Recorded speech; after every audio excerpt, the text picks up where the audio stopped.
I'm Kevin Kaduk, CHGO Head of Content. And I'm Chris Pennant, co-host of the CHGO Sky Show. Today's CHGO Tavern Style is brought to you by Salerno's Pizza, and we're talking about Caitlin Clark. She and Iowa lost to South Carolina in the title game yesterday, but a lot of conversation is coming out of that. A lot of conversation, Chris. South Carolina coach Dawn Staley said she has elevated the game. She will elevate the WNBA. So my question to you, will Caitlin Clark elevate the WNBA? Well, since we're talking about stardom, I have my special eclipse glasses on, I think she will, just because of the fact we've seen her play, right? We got the chance to see her play for 4 years, which is incredible in itself. And the fact that she scored all those points meant that she didn't get injured for any long stretches of time. So you already have a superstar caliber player who does not have an injury history, who has the chance to play 40 games a season.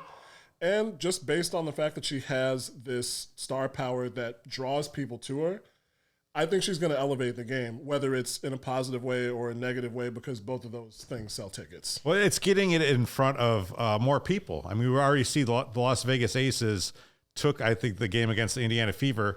The Indiana Fever haven't even officially drafted Caitlin, but they're moving it to a different stadium so they can sell more tickets. If you go on Game Time right now and look at the secondary market for when Indiana comes here, it costs you at least $300 to get in the building right now. That's wild. It's really crazy. I mean, there's a large Big Ten population in Chicago already, but I saw, I think it was on Twitter, there was a mom at the grocery store with her son, and their son was kind of, how kids do at the grocery store, they're acting up or whatever. And she's saying, it's like, get in the car, it's time to go. He doesn't go. He's like, get in the car, it's time to go. And it's like, if you don't go with me now, you're not going to be able to watch Caitlin Clark play later. And my man hopped in the car, he was going. So you can already, she's drawing in kids, she's drawing in adults, she's drawing in people of all ages.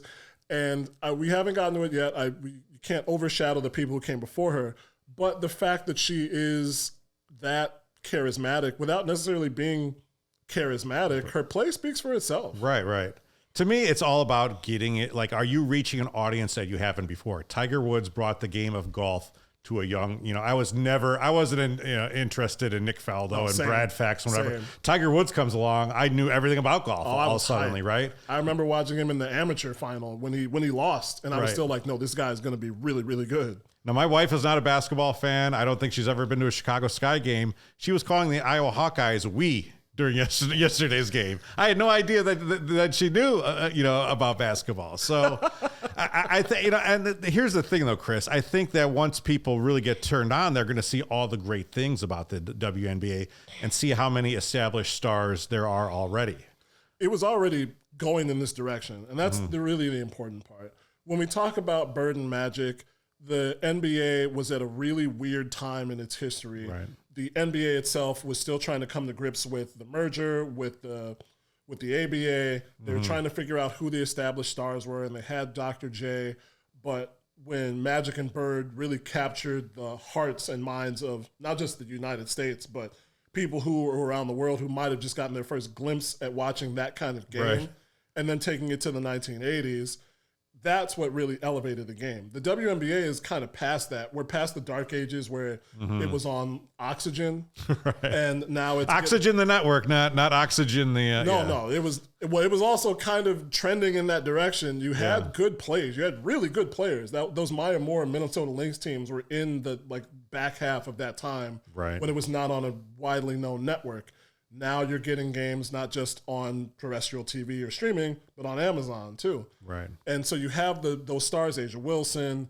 You have those stars who are coming in. Aaliyah Boston's going to be on the Fever with Caitlin Clark, which is going to make that team so much better already. That's why I think it's going to elevate. It's not saving it necessarily, but it is really going to take it to those heights. And we have the Olympics coming up this summer too, which I would assume Caitlin Clark would be a part of that. I do want to talk about the TV deal, but first, want to tell you about Salerno's on Tap, located on 1201 West Grand Avenue in Chicago. Call them for carryout or delivery, or hit them up tonight for March Madness, Purdue and UConn. Mention CHGO and get half off your pizza. Call 312-666-3444. Go to salernospizza.com. Chris, I mentioned the TV deal. The rights are actually up. The WNBA makes about $60 million a year right now. They were already expecting that to double Caitlin Clark, I mean, we're looking at now the ratings aren't in. I wouldn't be surprised if those ratings yesterday are higher than tonight's men's game. It was already up. That was the second highest non-sports broadcast on ESPN ever. It's crazy. So I think like if you get ESPN in on the and ABC in on the negotiations, you get a couple streamers in on the. I mean, this could really send it up. And we saw kind of a lot of shade being thrown at Caitlin Clark. And I sort of understand the reasons why. And I mean, to actually discuss it would probably have to be an hour-long podcast. But I think at the end of the day, it's like this could really affect paychecks. And you talk about things that have afflicted the NBA, like, not charter air travel, whatever. This could solve that. So to me, I think everyone should probably be hyping up Caitlin Clark.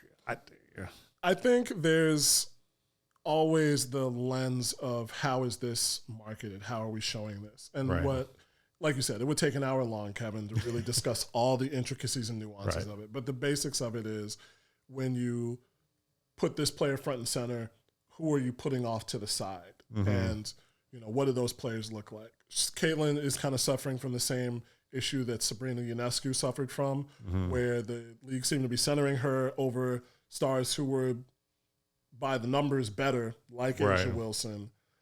So I think that's the difficulty. But a lot of players in the last 2 or 3 days have come out, whether they're players in the league right now or her opponents in the NCAA, like Angel Reese, have come out and said they're not Caitlin Clark haters. They don't dislike Caitlin Clark. They're just opponents of her when they go on the floor. Right. They want her to succeed just the way they want other players to succeed, that they don't have beefs with. So I agree with you. I think that hyping up Caitlin Clark, as long as she maintains the same caliber of play, it's going to be tough. Right. You're coming in. I think that's what people misconstrued with Diana Taurasi's comments. Like, how are you going to maintain it when you're not playing against 18-year-olds? And that's what any pro would say. Candace Parker would say the same thing. Anybody in any sport would say the same thing. What was it? The moment from the Pony Excess, 30 for 30, where the kid's talking to Eric Dickerson. He's like, "You're not that big." And he's like, "You're in high school, boy. I'm in the NFL." That's the same thing Diana was saying. And that's what Caitlin's going to have to maintain. But otherwise, it's marketing. It's branding now. You hype this player up until the train hits the station. It's definitely going to be interesting to see. And the one thing I really liked about Dawn Staley's comments is because I think one of like the measures of your sport getting big is that now you're the subject of all this criticism, of these think pieces, of everybody having an opinion. And there was so much noise these last few days, and literally whatever which way you wanted to go with, you could, right? You could take a stance. But at the end of it, it was about a basketball game between two really talented teams, between a really talented player and on the other side, a lot of talented players. And then probably one of the greatest coaches of all time too, who I think at the end of the day, there wasn't any controversy. It was a tip your cap and it went both ways. And to me, like, that was really cool. And I just kind of hope that more of the spirit can kind of be contained and go on like that, because there doesn't need to be so much criticism. Like, can we just enjoy things? No, we can't. With opinions, there has to be some sort of drama, and we're given the quick takes now, right? That's why we have this show, so we can elaborate on our takes. But you're right. I think it's about the game, and it was a good game. It was a great game, yeah. 12-point margin of victory. It was still a very good game. That was the one time I really saw Clark press, because I caught the second half. Was in those last few minutes. But what was it? The quarter breakdown, she scored 18 in the first quarter and had 30 for the game, which means that South Carolina really put her on lock. Yeah. But she pressed at the end, which even then, that's what a superstar does. The superstar at this point in time is going to shoot the 35-footer if it means they can give their team a lift and put 3 points on the board. So I would love to have it just be about the games. Right. But like you said, the sport is bigger now. I've been wondering when this was going to happen for the WNBA. When more eyes were going to come, which means that for fans, players weren't as accessible, which means that for media, things were going to get tougher than they already have been. Yeah. right. So and obviously we have a podcast here, CHGO Sky. So make sure you check that out. By the way, for any Chicago basketball fans watching yesterday, they may have gotten a look at Cardoso.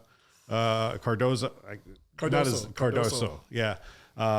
And I think that's another thing, right? People are going to say, "Oh, well, we didn't get Caitlin Clark, but I remember this girl from the championship game. I'm going to go down to Wintrust and check her out." So it's all part of the rising tide. Chris, your CHGO Tavern Style debut, great job. Hope to have you back again soon. Check out Salerno's tonight. CHGO 50% off your next pizza. Thanks to Sean for producing. See you next time.